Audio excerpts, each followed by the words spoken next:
जिहेतु दिनै BPF खौ नागारनानै गोबां BPF नि बेबादि सांग्रां बा गोख्रों दैदेनगिरि बिथांमोना दिनै UPPL दोलोआव जोगदान जाबाय आरो बेजों लोगोसे गोबां बेबादि जायफ्रानिखि केडार हिसाबै बा वर्कार हिसाबै बिबान लाबोनानै BPF आव खामानि मावबोदोंमोन बिथांमोनाबो दिनै UPPL दोलोआव जोगदान जाबाय।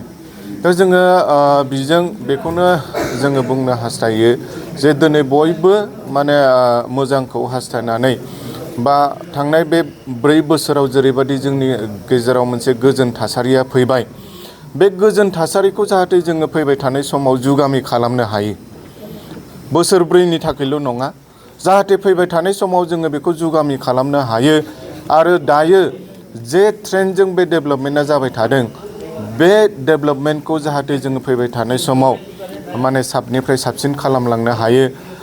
जोङो मैया साननैसो मैया 25-26 जोङो नुबाय गुवाहाटीआव जे एडभान्टेज आसाम जानानै थांबाय 2.0 बेवबो गोबां माखासे बेबादि जायफ्रानिखि एन्टारप्रेनारफोर दङ बिजनेस टाइकुन बिथांमोन दङ दिनै जोंनि आसामाव जोंनि BTC आव बिथांमोना माने बेबादि इनभेस्ट खालामनो थाखाय बिथांमोना दिनै आवगायबोदों।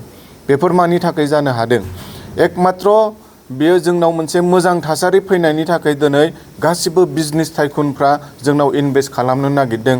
जोंनि बे BTR ओनसोलखौ जौगाहोनो बिथांमोना दिनै आवगायबोदों।